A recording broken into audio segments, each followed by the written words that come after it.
پہلے سر اس پہ تو کامنٹ کر دیں. اے آر وائی نیوز پر شہباز گل صاحب نے ایک کامنٹ دیا جس کو خود اے آر وائی نیوز نے آف کورس ڈس اون تو کیا ہی, بیکاز وہ کوئی شہباز گل صاحب اے آر وائی نیوز کے امپلائی نہیں ہے, ڈس اون بھی کیا, اس کو کنڈیم بھی کیا, لیکن اس کے بعد میں سارا مقدمہ چلا. آج عماد یوسف صاحب پہ فرد جرم عائد ہونی تھی head of A R Y news پہ, اور اس میں وہ دفعات بھی ہیں کہ جس میں سزائے موت بھی ہو سکتی ہے, یعنی اس کے کانسیکوینس میں. یہ بھی اپنی نوعیت کا ایک مختلف سی آپ کو ایگزامپل نہیں لگتی سر؟ بسم اللہ الرحمن الرحیم. بہت شکریہ وسیم. ہاں بالکل, مجھے بڑی حیرانگی ہوئی کیونکہ آپ کو یاد ہوگا کہ میں نے ہائی کورٹ میں اے آر وائی کا وہ کیس کیا تھا جب شہباز گل کے بیسس پہ آپ پہ پابندی عائد کر دی گئی تھی, آپ کا چینل آف ایئر کر دیا گیا تھا, اور بڑی ہمیں قانونی جنگ لڑنی پڑی, بڑی جدوجہد کے پاس فائنلی وہ high court, Sindh high court کے آرڈرز اور پھر کنٹیمپٹ پروسیڈنگز اور پھر فائنلی اسلام آباد ہائی کورٹ کے آرڈرز کے بعد آپ کا چینل تقریباً 1 مہینے کے بعد آن ایئر ہوا تھا. ایسا ہی ہے. دیکھیے اس میں ہم نے ہائی کورٹ کے اندر ایک, آپ کو یاد ہوگا کہ ہمارا جو آرڈر تھا اس میں یہ بھی تھا کہ شہباز گل صاحب آپ کے چینل پہ نہیں آئیں گے جب تک کورٹ ان کو اجازت نہیں دے. لیکن یہ دیکھیے جو سیکشن 121 آپ نے بتایا کہ ان پہ پی پی سی کا, پاکستان پینل کوڈ کا, تعزیرات پاکستان کے تحت ان کو چارج ہونا ہے. میں سمجھتا ہوں یہ بڑا ایکسٹریم ہے, وہ تو ویجنگ آف دا وار, مطلب ہے کہ ملک کے خلاف جنگ کر رہے ہیں آپ, وہ لوگ کر رہے ہیں اس طرح کی, تو پھر آپ پہ یہ سیکشن کے تحت آپ کو چارج کیا جا سکتا ہے. لیکن میرا خیال سے کہ یہ بہت ایکسٹریم اسٹیپ ہوگا, اور میرا یہ ویو ہے کہ آپ لوگوں کو اس کو بالکل لڑنا چاہیے, کیونکہ آپ کے چینل میں اگر کوئی آ کے بات کرتے ہیں اور اس کے لحاظ اس میں آپ لوگوں کو تو اس پہ نہیں کر سکو گے کہ آن ایئر آ کے کوئی آدمی بات کرتے, اس میں آپ لوگوں کا کیا جرم ہوتا ہے. ہو سکتا ہے آپ پہ کوئی پابندی لگ جائے, جیسے لگی آپ کو, اس سے زیادہ اور کیا سزا ملے گی کہ آپ کو 1 مہینے کے لیے آف ایئر کر دیا گیا. یہ بڑی حیرانی کی بات ہے, کیونکہ فریڈم آف پریس یہ بھی دیکھنا ہوگا کہ یہ جو سیکشن ہے کیا یہ اس کے متصادم ہے, یا آپ کی فریڈم آف پریس کے کیا پیرامیٹرز ہیں جس کے تحت کوئی آدمی بات کرے تو اس کے خلاف کیا ایکشن ہوتا ہے. تو یہ ساری چیزیں اس میں سامنے آئیں گی جب یہ کیس چلے گا.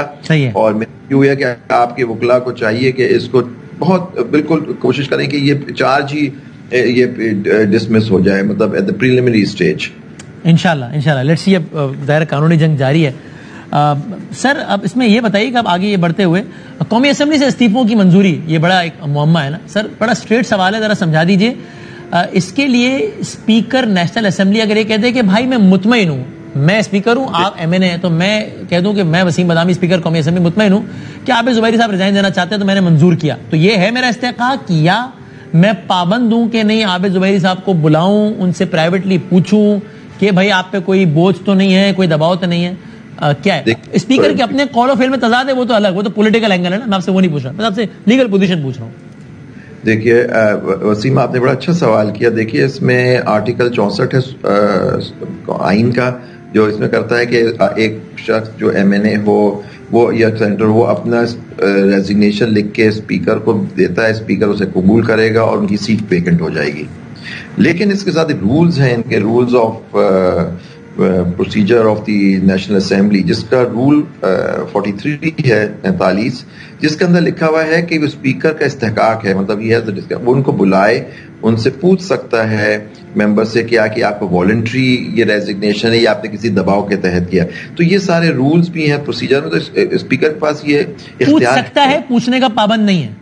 پابند نہیں ہے, لیکن ان کو اپنا کو سیٹسفائی کر سکتے ہیں. لیکن اگر وہ کہے کہ بس میرا اطمینان ہو گیا کہ آپ استعفیٰ دینا چاہتے ہیں, میں نے منظور کیا, تو یہ بھی کافی ہے لیگل. پوائنٹ ٹیکن سر. سر اگلی بات سمجھا دیجیے. ایک دفعہ اسپیکر نے اپنے اس استحقاق کو استعمال کرتے ہوئے کسی کا استعفیٰ منظور کر دیا.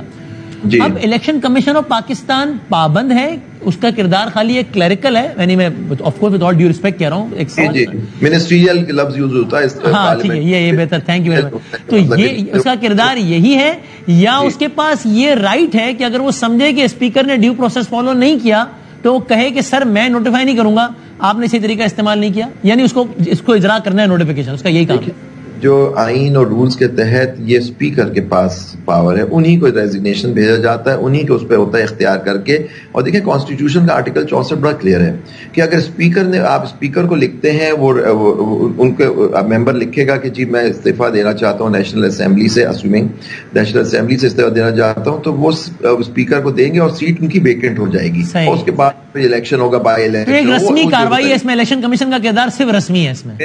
میرا ویو ہے الیکشن کمیشن کا اختیار اس میں سے رسمی ہے ان دا سینس کو منسٹریل جس کا لفظ استعمال ہوتا ہے کہ دیکھیں اسپیکر کی آئین اور رولز کے تحت اسپیکر کو استحقاق ٹھیک ہو گیا ٹھیک ہے. اگر اسپیکر دے تو پھر وہ الیکشن کمیشن کو ڈکلیئر کرنا پڑے گا کہ سیٹ ویکنٹ ریزگنیشن ایکسپٹ کر لیا اسپیکر نے, انہوں نے ان کو نوٹیفائی کرنا ہے. سر ایک بات اور بتا دیجیے, الیکشن کمیشن کا کردار نگراں وزیر اعلیٰ کے لیے وہ پورا ایک پروسیس ہے, اس میں پارلیمانی پہلے تو یہ کہ leader of the house leader of opposition نہیں اتفاق ہوا, پارلیمانی کمیٹی نہیں اتفاق ہوا, اب الیکشن کمیشن کے پاس چلا گیا. Now the question is